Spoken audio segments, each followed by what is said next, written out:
musical, linguistic objects. Elf machines.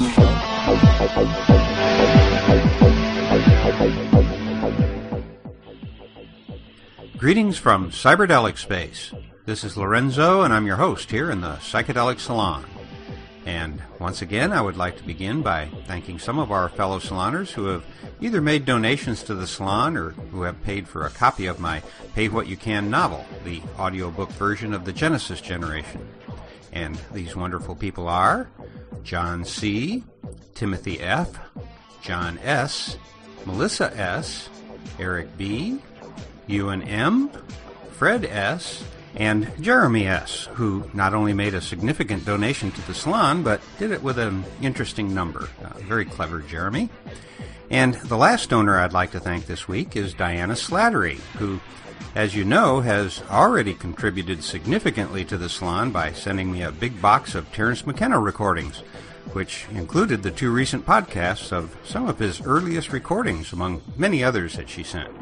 And while Diana has never asked me to mention it, her work not only includes the creation of an entirely new language called Glide, she has featured it in her novel The Maze Game, which has been called a work of genius and compared to work by Nabokov, Eco, Foucault, and Pynchon, just to mention a few of my favorite authors.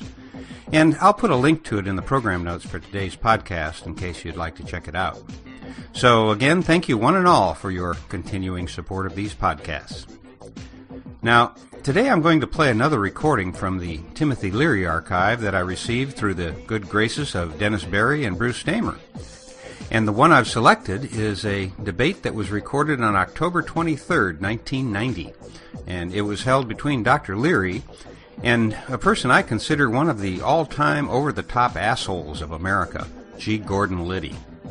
As you may recall, it was Liddy who orchestrated the infamous Watergate break-in that eventually led to the downfall of another arch-villain of American history, Richard Nixon, the father of the war on drugs. I think that it was about a year ago when I played another Timothy Leary talk in which he very amusingly pointed out that Liddy's only claim to fame before Nixon hired him was that he raided Leary's compound at Millbrook and got a lot of publicity for doing so. Otherwise, Nixon probably never would have heard of that smarmy little jerk who eventually did him in. And I guess that bringing Nixon down is at least one thing Liddy did to make up for being such a fascist jerk. Now, if you fast forward about 25 years after Liddy's break-in of Leary's bedroom, we come to 1990, and now have Leary and Liddy debating one another on college campuses in a somewhat carnival atmosphere, but on a speaking circuit that earned them both a tidy sum. Personally, I really don't understand why Leary lowered himself to participate in these debates, but I guess that when you don't have much money, you'll do most anything to make ends meet. Anyway, as you're about to hear, they actually did provide an entertaining evening of stimulating thought. But I should tell you first that around 47 minutes into this recording there was a break, and my guess is that the cassette tape ran out. So when the recording picked up again, Dr. Leary was already in mid-sentence during the question and answer session. So we probably missed a bit of this talk, but I think you're going to enjoy it anyway. Now let's travel back in time to the evening of October 23rd, 1990 at Penn State University, and hear a little bit about the differences between a proponent of personal responsibility, Dr. Timothy Leary, versus the proponent of state control of the individual, the notorious G. Gordon Liddy. Mr. Leary believes that the individual is sacred and must be protected from the bureaucracy, government, and law enforcement agencies in order to be free.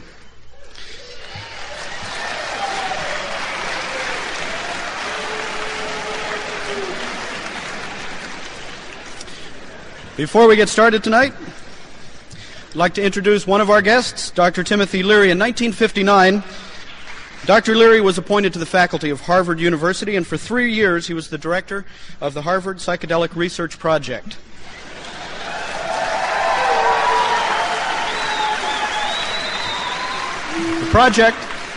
The project was a clinical study of the effects of psychedelic drugs. Until 1966, LSD was legal in the United States. After being After being dismissed from Harvard in 1963, Dr. Leary established a research center in Millbrook, New York, and it became a beacon for the leaders of a new generation. It was Dr. Leary who coined the phrase, turn on, tune in, and drop out. In 1970, Dr. Leary was imprisoned and charged with the possession of half an ounce of marijuana.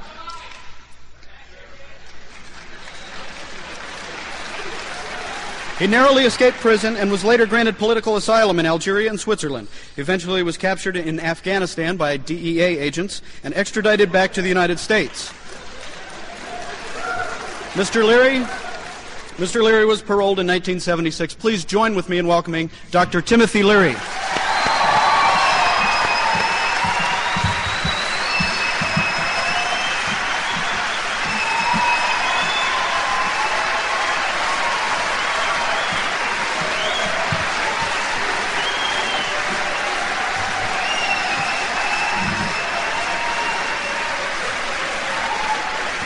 Our next guest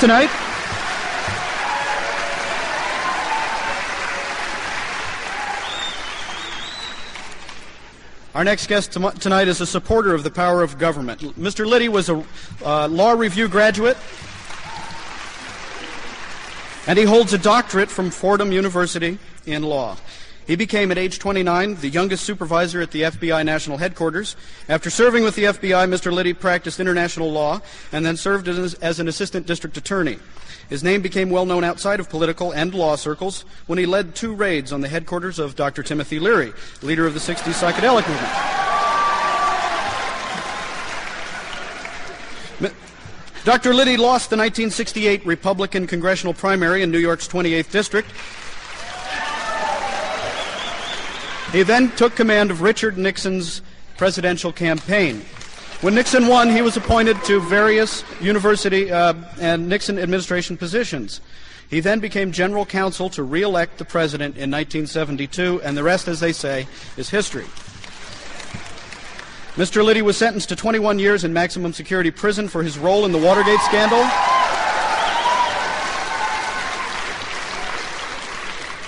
President Carter released Mr. Liddy from prison in the interests of justice. Please join colloquy in welcoming Dr. G. Gordon Liddy.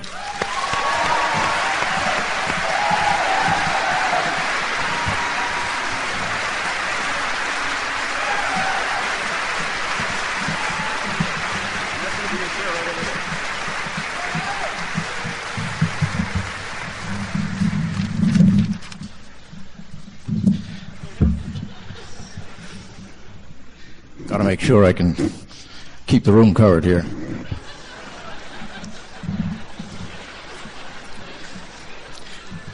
Tonight's debate is going to include a question and answer period, but first we will start with G. Gordon Liddy, who will address you to begin with, and then Dr. Leary will address the audience after that.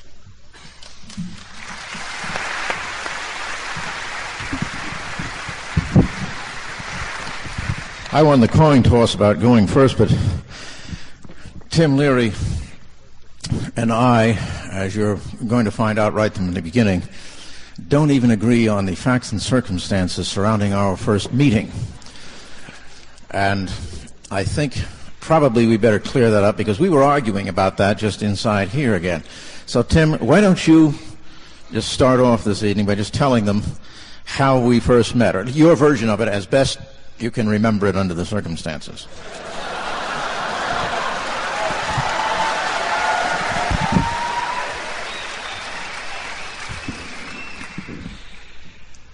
I first met G. Gordon Liddy, I think, in the spring of 1967. At that time, I was living in a large estate near Poughkeepsie, New York.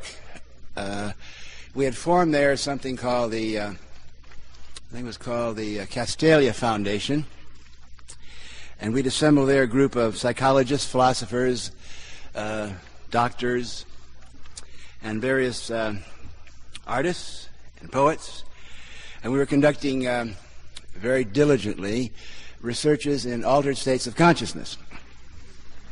I must say that this was not a very exciting, lurid organization. We were most of us are middle-aged, professorial or academic people.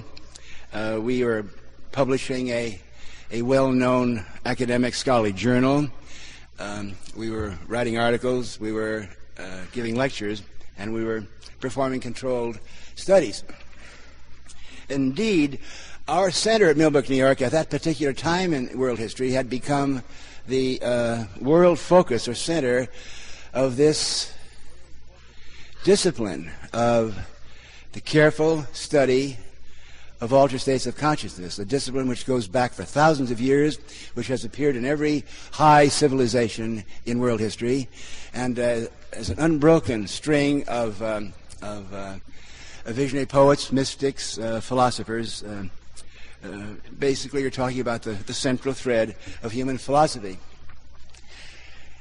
However, in the spring of 1967, it came to our attention via a network of many informants that there was in the county seat of Poughkeepsie a very ambitious young district attorney, a man who burned with zeal and fervor and fanatic desire to defend the American way as he saw it and to stamp out sin and evil. We learned that this man was going to lead a raid upon our scientific scholarly center. Now, it might occur at the first blush that this is unusual, that cops would be busting a center where conscious alteration and visionary philosophy was being studied. But I'm sure your knowledge of history, being well-educated Penn State students,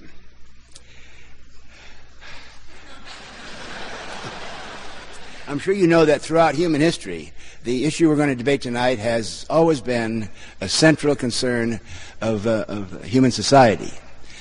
There are people who want to look within, who want to expand, who want to push the frontiers of human knowledge out, and there are those who want to keep the status quo. Okay, the raid was supposed to happen on a Saturday night. At the time, LSD was legal nationally, but because of a local option was illegal in the state of New York. So we told everyone, if you have any illegal drugs, stash them outside in the bushes, and we sat down on a Saturday night to wait for the Keystone cops to raid us. Well, we heard reports they got lost in the bushes, they went to the wrong place, police cars were wandering around this large estate. Obviously, it was a typical military police organization. And about midnight, we gave up and went to bed. My wife and I were just settling our brains for a long springtime nap when all of a sudden, on the hallway outside the door, we heard a clatter and rumble of feet. The door of our room was rudely pushed open, and there, leading a band of guerrilla terrorists, dressed in the uniforms of the local deputy sheriffs, booted, armed, helmet. They're leading this band of midnight raiders. Is that Peter Sellers as Inspector Clouseau? G. Gordon Liddy, with great command and hard-line presence, looked around my bedroom, saw a pot by the fireplace, picked it up, found some brown vegetable substance, and put me under arrest for what turned out to be possession of peat moss. Now,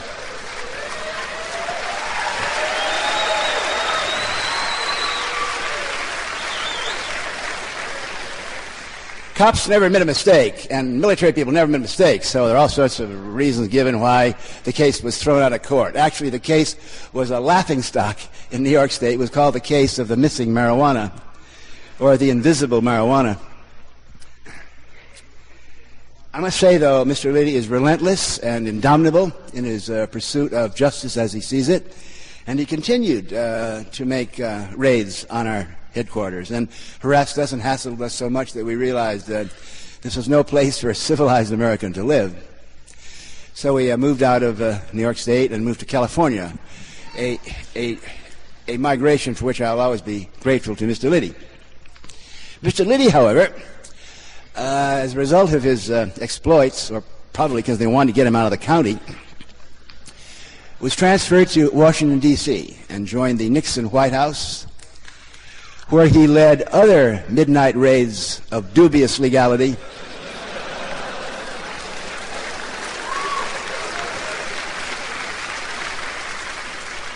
and equal inefficiency. I will now allow Mr. Liddy to give you his distorted version of these events.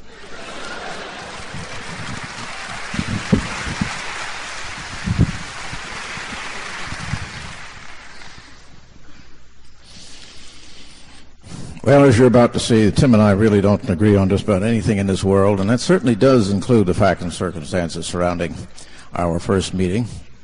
There are elements of truth in there, and at no time would I suggest that Tim was lying to you about it. His condition that evening was not conducive to being able to remember very much. But here was the situation we found ourselves in. We kept getting reports from the 64-room mansion in this several thousand-acre estate in Dutchess County that Tim and his cohort were occupying, and that they were distributing and using controlled dangerous substances out there. We've managed to get sufficient people in to be able to go before a judge and get a search warrant. But we had a problem, a legal problem, in the execution of the search warrant. If you go to a hotel, say there's a 64-room hotel, and you search it, and you find some contraband in room 39, you know whom to charge with possession of that contraband in room 39, because one, there is a number on the door, two, there's a register downstairs, it says who's in there. But of course, in Tim Leary's establishment, there were no numbers on the doors, there were no registers downstairs. This scientific laboratory, this group of middle-aged scholars, included persons of all ages, including little children and babies. There were quite a few goats wandering in and out, some of whom may or may not have had laxative administered to them, I don't know, but they never cleaned up behind them.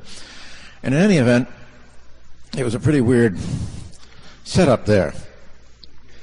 And so what we decided to do is we would wait until they went to bed so that we could sneak in the front. They never left the door locked, and go up this massive staircase. It was something like the one that Clark Gable took. What was her name? Vivian Lee up, and Gone with the Wind. And we were going to trap everybody in his or her rooms, and then we would know if we found anything whom to charge. So we waited for them to go to bed. Now, what they were doing before they went to bed, they were in a place that I think originally was a dining room. And they had a motion picture projector and screen in there. And for several hours, they ran a movie of a waterfall. This waterfall was colored by having a little can with a light bulb in it, revolving, and various colored lights, so that it was a multicolored, variegated waterfall.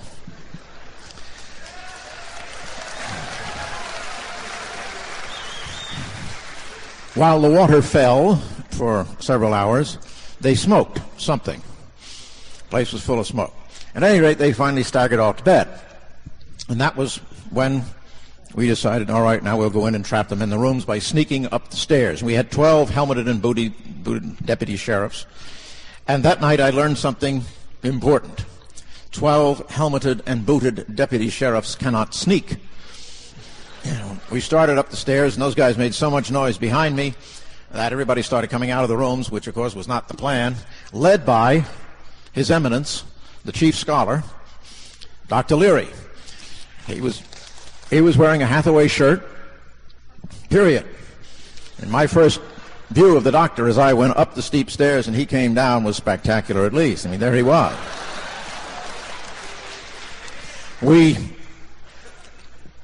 of course, searched the premises. We found lots of things, peat moss and other things too, but we also found LSD, I think some psilocybin and some marijuana and what have you, and so they were arrested. And the trial was funny because the defense rested on two things. One was the fact that in the interval, the Supreme Court of the United States had decided the case called Miranda versus Arizona, and they were attacking the warnings that we gave to people when we arrested them, and it ultimately fell on that ground. But their chief reliance was that this was part of their religion, and this was their religious practice and experience. And in order to establish that,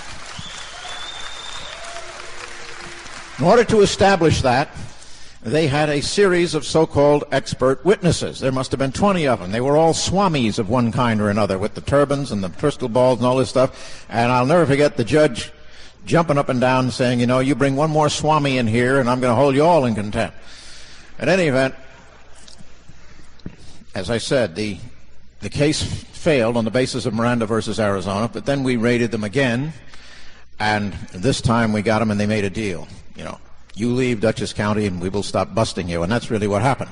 And he did indeed go off to California, for which he is very grateful, but for which California has never forgiven me. Now, at this point, inasmuch as I won the coin toss, we will start the debate. What we're talking about here, and when I say we, I mean specifically to include you, because in the question and answer period, we are going to solicit your questions and your views, and you may ask either one of us or both of us, and we'll get into a three-way conversation on this. But there is a natural tension between individual rights and the claims upon us that the state has. But I think it's probably best to first examine the understructure of this whole concept of having a state. You know, why do we even have one?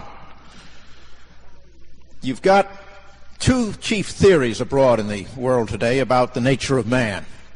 The first is held by individualists. They say that the only ontological reality is that of the human individual, and that to the extent that communities or societies have any reality at all, which is dubious in their mind, it's just a gathering together of individuals for the self-ordained purposes of the rational animal. Now, the opposite view is held by the collectivists, most particularly the Marxists. Unless you think that that is no longer relevant because of what is going on in the Soviet Union, I would point out to you that the largest, in terms of population, nation on the face of this earth, China, is Marxist. So is most of Central Africa, Cuba, Yemen, North Korea, and the English Lit departments at Harvard, Stanford, and Yale.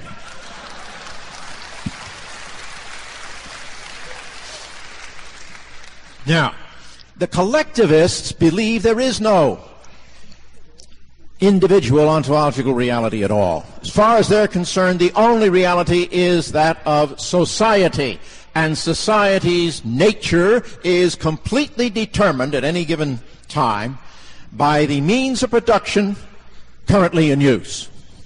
Now, if you simply use your common sense and powers of observation, you're going to find out that they are both wrong.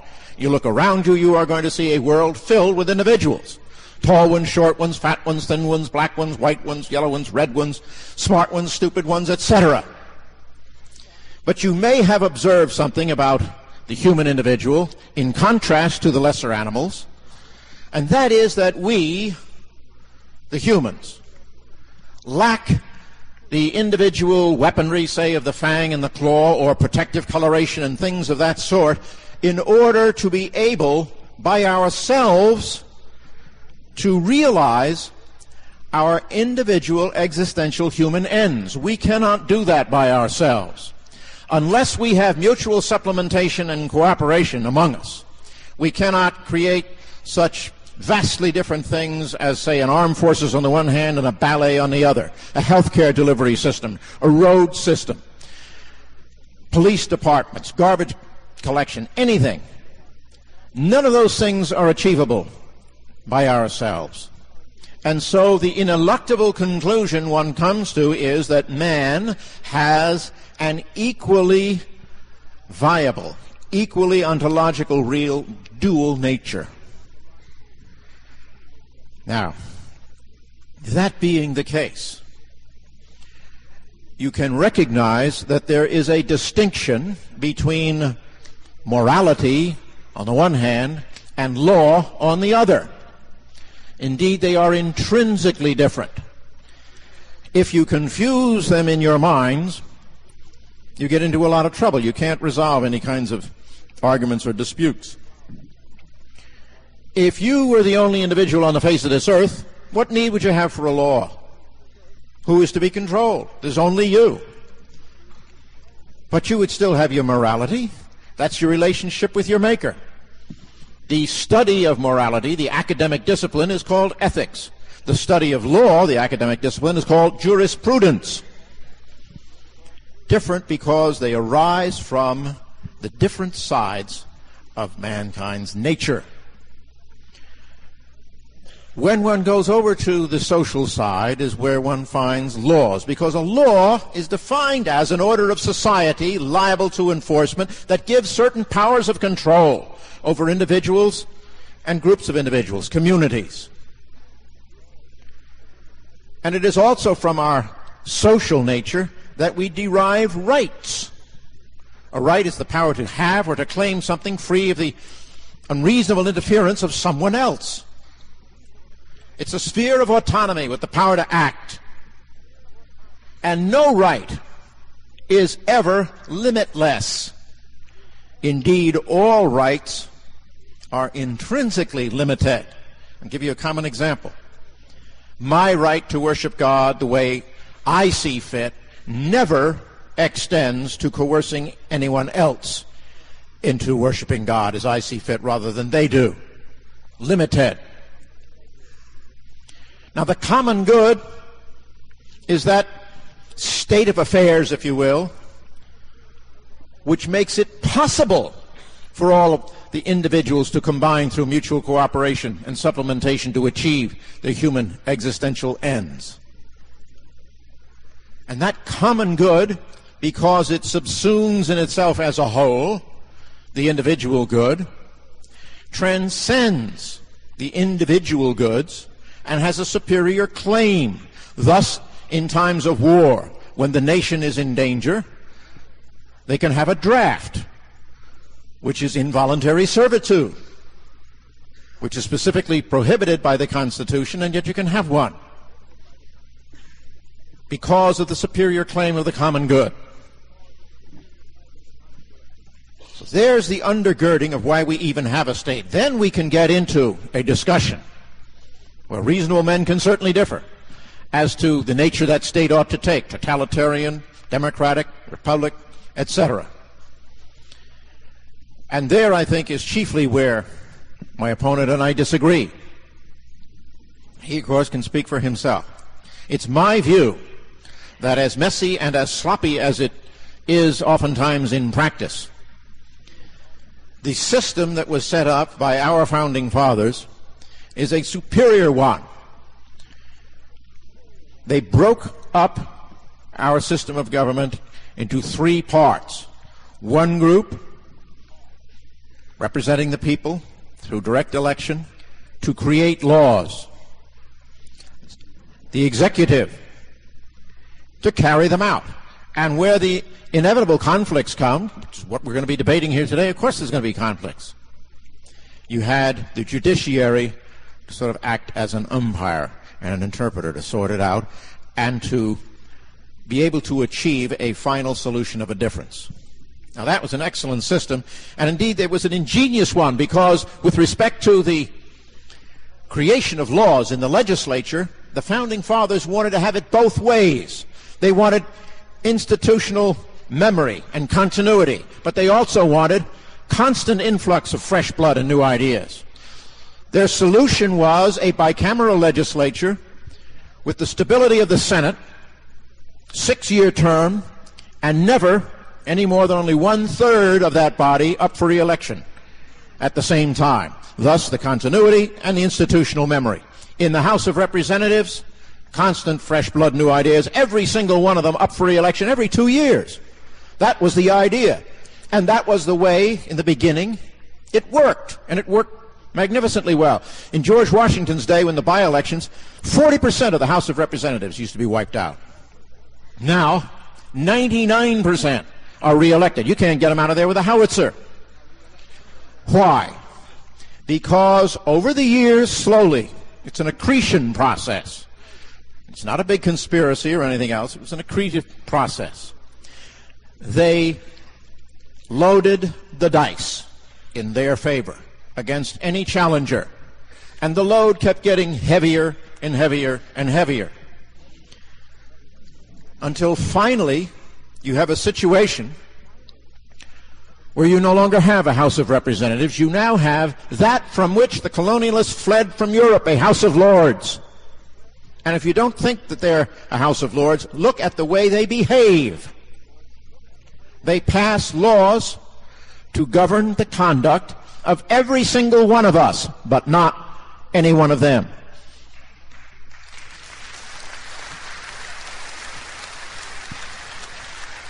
I want to give you some examples. Civil Rights Act of 1964, generally attributed right now as being one of the great laws ever passed, does not apply to the Congress of the United States. They exempted themselves. Minimum wage law applies to you and me and everyone else, not to the Congress. Fair Labor Standards Act does not apply to the Congress, only to you and me. Age discrimination laws applies to us, but not to the Congress. OSHA applies to us, not the Congress. All of these things do not apply to the Congress, only to us. So where does that leave us? What it leaves us with is an absence of accountability. The system that was set up by the Founding Fathers is that we are their boss. They are accountable to us for what they do, supposedly. Only now they're not, because they no longer need fear failure to be reelected. They're set in concrete, so they don't really care what you think. Thus, they are contemptuous of you. There's the problem. And that is the genesis of the movements in places like California and Colorado, and other places, to limit their terms, or indeed of an even more powerful grassroots movement, to just fire everybody next general election. Doesn't make any difference whether they're Democrats or Republicans. The reason for that is that one thing you can be sure of, whoever comes in as a result of the action of the people firing everybody in the Congress, is those people will fear you. They will respect you. They will listen to you. And you will once again have a House of Representatives instead of a House of Lords. But those are the kinds of things that we should be discussing and debating. These are issues that you can act upon within weeks now. And so I'm very heartened by the fact that so many of you are here, because it's clear that you care. Because what these people do down there, these people who are no longer accountable to you, in passing these laws that apply to you and not to themselves, will run your lives. And your lives are just beginning. And they've already got a shackle on you. And so you should come here and listen and partake and participate this evening. But you shouldn't stop at that. You should participate in the political process. Because if you don't, then no one's going to listen to you when you complain. And you'll really have no right to complain, because it'll be your fault. Thank you very much. Thank you.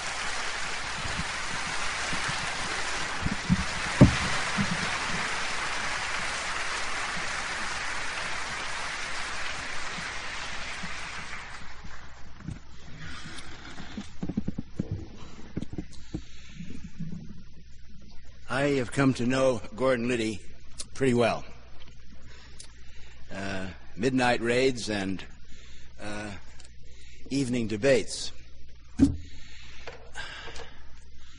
think I should point out something that I've learned about Mr. Liddy that you may not know. Number one, Mr. Liddy is a lawyer. Now, he's a well-trained lawyer. Mr. Liddy is a very articulate and well-educated man. He was trained by the Jesuits in such skills as rhetoric. I want to tell you, if you're ever in trouble and you're really guilty as hell, and you need a lawyer, hire Liddy.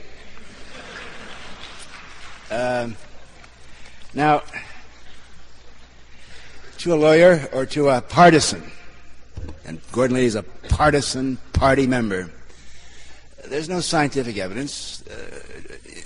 Exchanges of this sort are designed to get you to do what the party wants you to do. There's something called need to know, so that what Mr. Liddy gives you is the current, up-to-date, right off the hot grapevine scoop on what the hardline, right-wing nuts who run this country want you to believe. Now, let me give you an example. You notice that Mr. Liddy said back in the 60s, the Supreme Court, in its stupid wisdom, saw fit to rule on something called Miranda versus Arizona.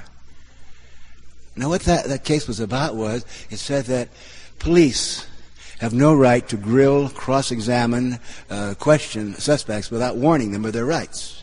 That protects police from brutalizing or extracting confessions from uneducated or frightened or ill-advised arrestees. I mean, if there's any issue of common sense in a democracy with any pretense of civil rights, you have to have some check on the power of the police in that back room of the station house when they've got some poor, scared, uneducated, probably guilty, maybe not, person, and they start questioning him and waving instruments of pain in front of him. But the Supreme Court, which ruled in favor of Miranda against Arizona, of course, was taking power away from whom? From the cops, from the central government. Now, you may not remember it, but during the 60s, the Supreme Court, Mr. Liddy and his right-wing ring-ding nut fanatics, they were attacking the Supreme Court. Why? Because the Supreme Court was standing up in a series of issues of civil rights, of racial equality, of equality for the sexes. I mean, there was a glorious Supreme Court then defending the rights of the individual. Now, in glorious 1990, you notice Mr. Liddy is not criticizing the Supreme Court today because the Supreme Court now has been packed by really fanatic right-wing Republicans. Are you cheering for them? Yes, you are. Okay, yeah. Good. But I want to point out to you all this bullshit that Reagan told us about we're going to get the central government power, off our back. Every single decision by the Reagan-Bush Supreme Court has come down on the side of the government against the individual, of the big against the small, and has consistently eroded our civil rights. So the Supreme Court is no longer the object of derision because the Supreme Court now is against the individual. Now the only obstacle to the authoritarian right-wing running this country is Congress. Now, before I refer to Mr. Liddy's advice that you should try to vote out the incumbent, let me point out to you some flaws and rhetorical devices in Mr. Liddy's long lecture on morals and jurisprudence. Mr. Liddy said that they're the individualists, like me, fuzzy-headed people that don't believe in any state at all, anarchists and that sort of shit. On the other side, you have the Marxists, who, well, that's not true. On the other side, it is true you have the individualists. On the other side, you have the authoritarians. Now, Mr. Liddy, I hope you can prove to us that you're not an authoritarian. But I want to tell you, I'm not a raving individualist. I believe in rules. I believe in laws. I believe 3 strikes you're out, 4 balls you walk. I stop at red lights, believe it or not. I believe in team play. Matter of fact, I believe we need a military. We need a police. You may not know this, but The first 4 years of my life, I was brought up on military reservations. I know a lot about the military. I went to West Point one time for a year and a half till I saw what the fuck that was all about.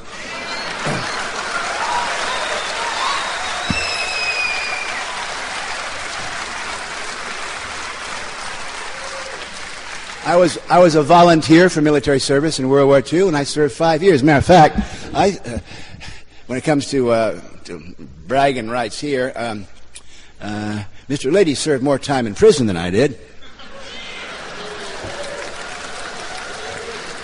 I'll give him that. But I served more time in the military than he did. Matter of fact, when I was honorably discharged after 5 years of service, I was given the victory pin, and I several times won grape leaf clusters on my good conduct medal. I learned something. Now, I believe in the military, but I believe in the basic American tradition that we do not want a military caste. We do not want an entrenched career military. The wonderful thing about America has always been that when a war breaks out, we can call upon civilians to rush to the defense of our country. And I did that in the World War II, and I do it again if our country is obviously threatened. The problem was, though, that during World War II, well, by the way, they'll tell you, see, the terrible thing about World War II is, for many people that were in it, it was the greatest buzz, hit, flash they've ever had in their life. And people like George Bush and a lot of these old-time World War II warriors, they never got over it. That was their moment of real glory. They'll tell you that they'll always bring up World War II. Vietnam was like World War II, and now Noriega's like World War II. Noriega's Hitler. Now we got a new Hitler over there in Saddam. They're always, if you give in to Noriega, that's Munich all over again. Huh? And I do believe in the military, but I want to point out to you, you probably don't realize this, but World War II was not won by a professional military officer caste. I was at West Point in 39 and 40 when the war was just breaking out. I want to tell you, all those peacetime military people, they had yellow gloves and cavalry sabers. World War II was won by G.I. Joe and G.I. Jane, who were drafted and went in and gave up their jobs and fought for 3 or 4 or 5 years, and the minute the war was over, went back home and continued civilian life. That's the American tradition. But unfortunately, a military caste developed after World War II. They had the Cold War, and for 40 years we had the Cold War. Then when the Cold War ended, Jesus Christ, we got to have some reasons. We got to have a devil. We got to have some. Yeah, the Grenada. No, that's not good. Noriega. Hey, that's great. Noriega was threatening the American way of life. Then, the war on drugs. The worst scourge, cancer, evil ever faced by the civilization is marijuana.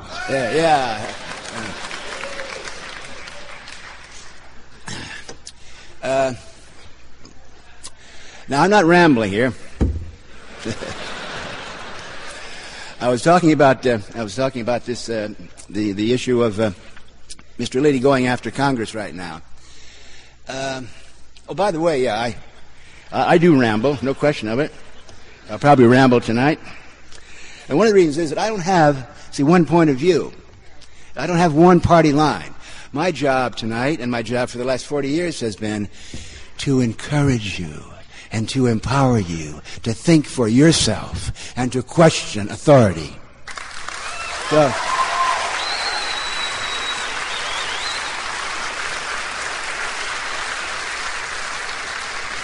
now, that puts me at a disadvantage when I'm dealing with a tough-minded, hard-liner authoritarian like Mr. Liddy. He's got the fucking answers to everything.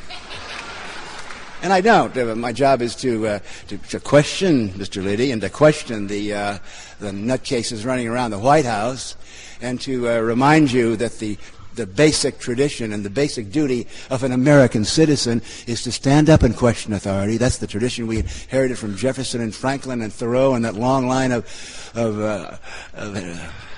Yankee Doodle dandy Americans that thumb their nose at authority. That's what the world loves about America, the fact that we can stand up and question authority.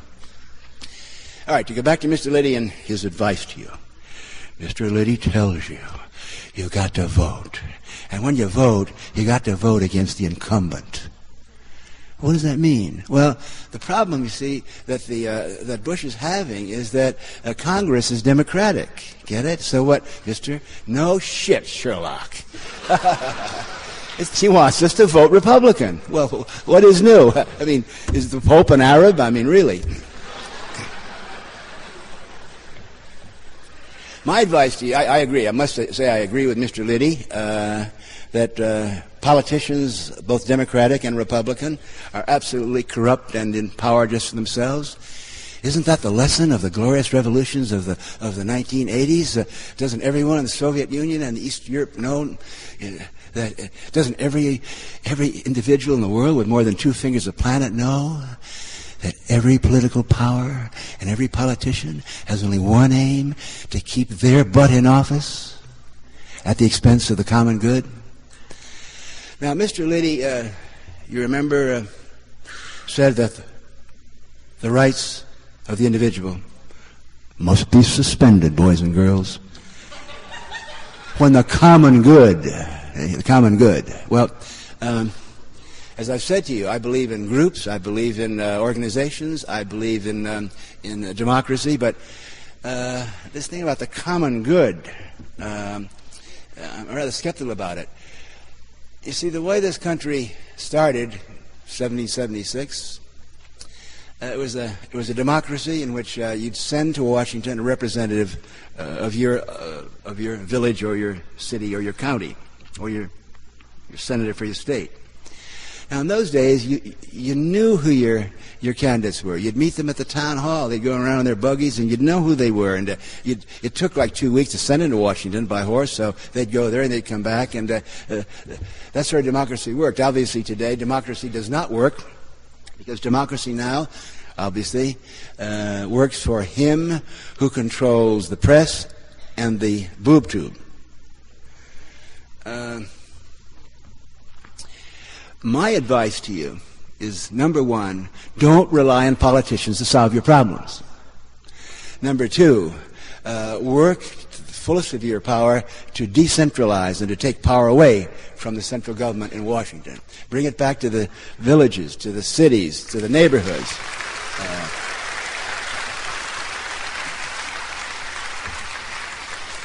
As far as this election is concerned, I urge you, don't vote for either a Democrat or a Republican. It just encourages the bastards. I want to point out that in the last 3 elections, Reagan, and Bush, the majority did not vote for. Matter of fact, in the last 3 elections, more than 50% of the eligible voting constituency voted for none of the above. Nobody won the last 3 elections. Mr. Reagan twice won with majorities of about 26 or 26.5, 27% of the eligible voters. And Carter, Bush, and what was his name, Dukakis, got about 22%. The obvious lesson is there. People didn't want either one of those. In politics, scum rises to the top. Let me say it again. In politics, mediocrity rises to the top. I'm going to go to the voting the ballot box in the primaries and in the November election. I'm a registered libertarian, and I probably vote for the libertarian candidate. Or if you don't do that, vote for yourself, or vote for John Lennon. But you can go. The more people that go and vote for none of the above, there's a lesson there. The lesson, Mr. Lee says, if you don't vote, which means if you don't vote Republican, you're going to have to complain. Well, I don't think so. The answer is to give less and less importance and power to the central government. Now, I've mentioned the tendency on the part of the hardline, right-wing group, which is running this country for the last 10 years. I want to point out, number one, in the last 10 years, the Bush-Reagan clique regime has looted more money from the American people than all the crooked regimes in history, going back to Attila the Hun. The Marcoses are petty people compared to what's gone on with the blatant greed, the corruption, the fraud, the S&L loans. Every one of this country, they say, it's going to take $5,000 of my money and your money to repay these people. I mean, that money just didn't go down a drain. It went to the hands of people who were making those deals, mostly Republicans, some Democrats. We not only have Neil Bush involved, we got the other son of Bush involved. I mean, this money was looted by cynical. How about Wall Street? How about this current practice of just coming in, taking a hard-working, productive company and buying it, stock majority, and looting it, and then turning it back to the workers? I mean, the debt, the national debt. Boys and girls, you've watched the voodoo economics of the Bush-Reagan administration for the last 10 years, running up this enormous debt. We're now the largest borrower, beggar country in the world. And you know who's going to pay back that debt? Long after Ronnie Reagan is just a memory, you and your children are going to be paying back that debt for the biggest narcotic money dope scam in history, the Bush-Reagan administration. God, whatever you call her, I deliberately use the female. Number one, because it drives right-wingers crazy. And number two, because I do seriously believe that women, I would say vote only for a woman. Why? Because the men have certainly fucked it up for 25,000 years. And I'll tell you one other thing. The reason that Gordon would never say humankind, he still uses a word like manhole and salesman, because Gordon doesn't want to appear to be a wimp. He wants you male machos out there to know that he's a male macho too. He's not going to give in to liberals like us that want him to change words to bring in the smarter half of the human race. Just as what we call in debating a point of personal privilege, with respect to the politics of it, all I can say, it might surprise my distinguished opponent to learn that if I could pick anyone to be president of the United States tomorrow, I would pick Margaret Thatcher, who's got more balls than any of them.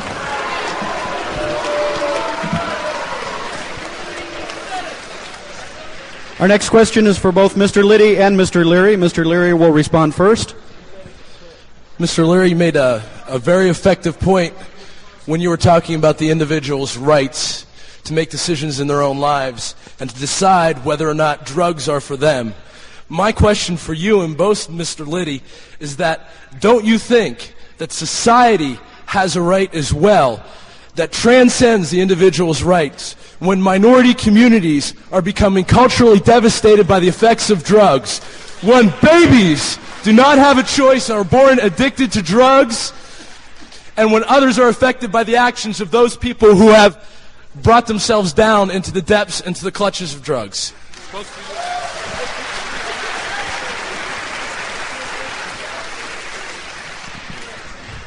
Number one, the cause of cocaine crack babies is due to the total neglect of the inner city by the Republican administrations. If you had right-wingers and born-again Christians get very upset about fetuses and babies, but how about the adults? Number two, the rumors and the lies about drug devastation in the inner city are exaggerated.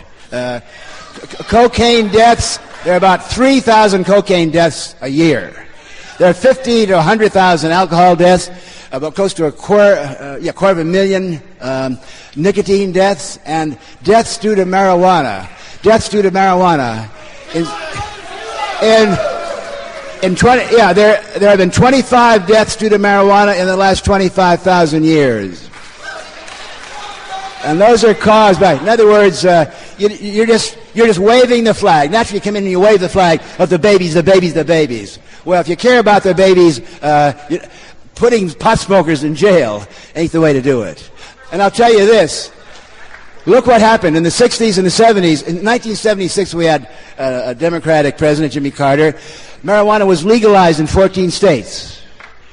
During the Carter years, there was the inner city had a sense of hope because Carter, the black people in this country knew that Carter was on their side. In every way possible, we had a country that was unified in race. And the first thing that Reagan did when he came in was to cut down the minority groups. And by the way, you know, now because of the Republican platform on drugs, they've made marijuana hard to get. I can hardly get marijuana. I mean, marijuana in Beverly Hills costs $500 fucking an ounce. It used to cost $30 an ounce. But you can get crack for $10 in any city in the country. Mr. Liddy, do you have any response to the last question?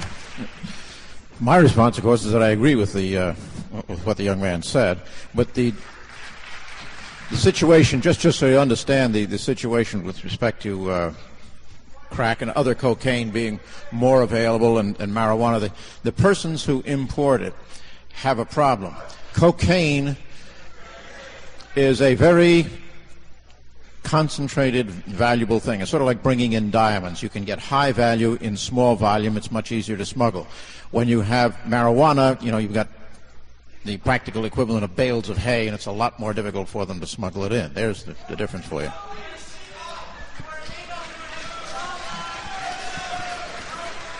Our next question. I had wanted to direct my question to both of the gentlemen in a slightly different way, but Mr. Leary's already more or less answered the first one, because I was going to ask whether he felt any degree of responsibility for the havoc and the devastation and the loss of lives in primarily in the inner city due to drugs, but he's so detached from reality that he doesn't even acknowledge that it exists. So instead I'll address the second part of my question to Mr. Liddy and ask him in the same vein whether his disregard for the Constitution that he waxed so eloquent before us this evening about during the Watergate scandal might in any way be responsible for the widespread disregard for constitutional values and for authority that he obviously believes in. Mr. Liddy?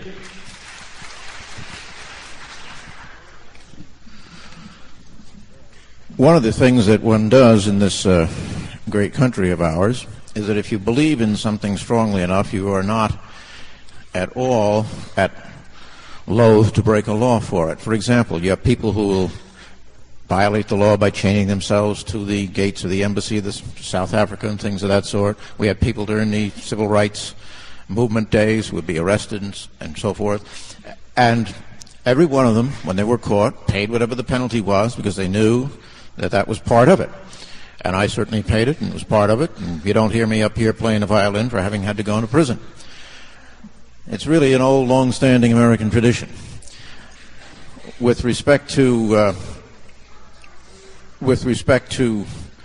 the situation with drugs, if you believe, as some people do, that it is a part of your religion, some of the American Indian tribes take psilocybin, and you get locked up, you get locked up. There's no problem with that. What I have a problem with are the people who start to snivel when they get locked up for breaking the law.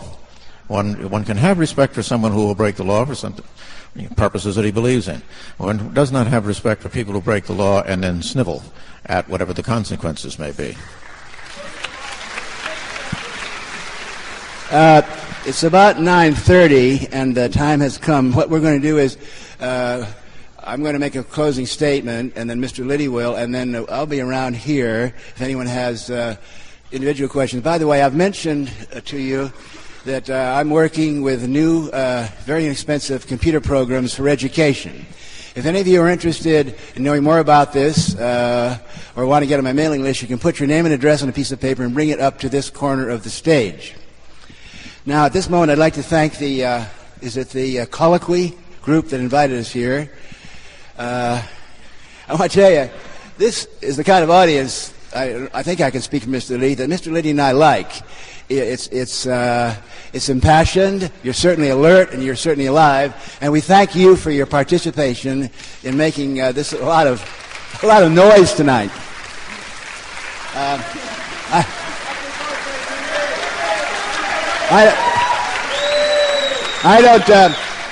I don't want to get misty-eyed here, but I believe this is what America's about. The town hall meeting, people coming together, expressing opinions noisily.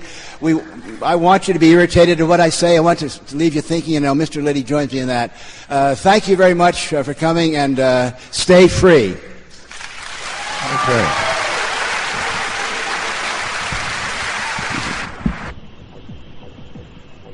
You're listening to the Psychedelic Salon, where people are changing their lives one thought at a time.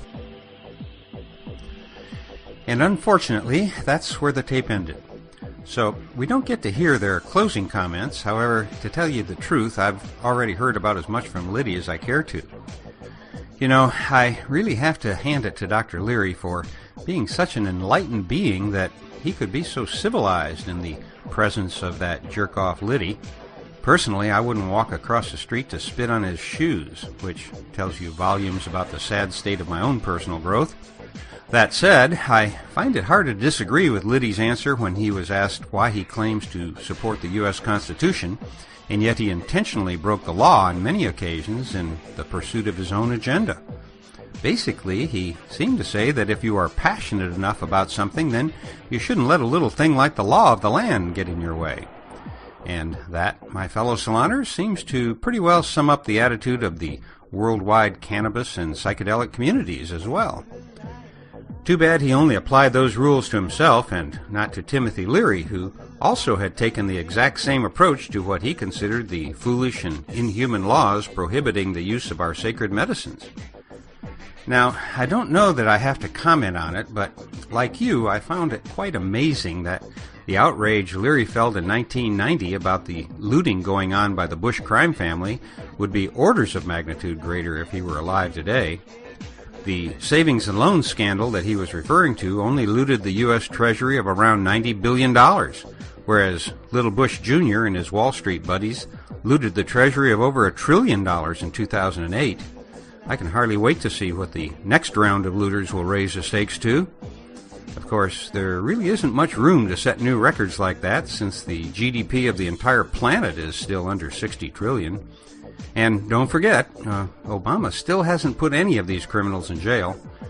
Mainly, I guess, because he's focusing mainly on arresting as many medical marijuana patients as he can. Now, as much as I know that I shouldn't do this, I'm going to drag my personal political opinion in here just for a moment to make a point, even though I do my darndest to keep politics out of these podcasts. But in the early part of this talk, when Liddy was telling his side of the story about the raids on Leary, didn't he just make your skin crawl with his righteousness? What a creep. Now, flash forward to today and think about the way the current U.S. administration is still pursuing the so-called war on drugs. Not only did Obama lie about leaving medical marijuana patients alone, he's still raiding medical dispensaries. And on top of that, he's even threatening local officials with criminal charges if they so much as issue a license to a dispensary under their current state laws. And on the two occasions when Obama gave press conferences where he took questions from the internet, he was overwhelmed with questions about the war on drugs, but he refused to take a single question on that topic, and instead he smirked and made fun of the people asking the questions. The bottom line is that Barack Obama is no friend of anyone who believes that cannabis should be legal. He thinks we're stoner jerks and has no time to even listen to our questions, let alone seriously consider his draconian policy about cannabis, which is even worse than Bush's, by the way. So, next year when you cast your vote for president, just remember that if you vote for Obama only because he's the lesser of two evils, you're voting for someone who thinks that you and your opinions aren't worth listening to.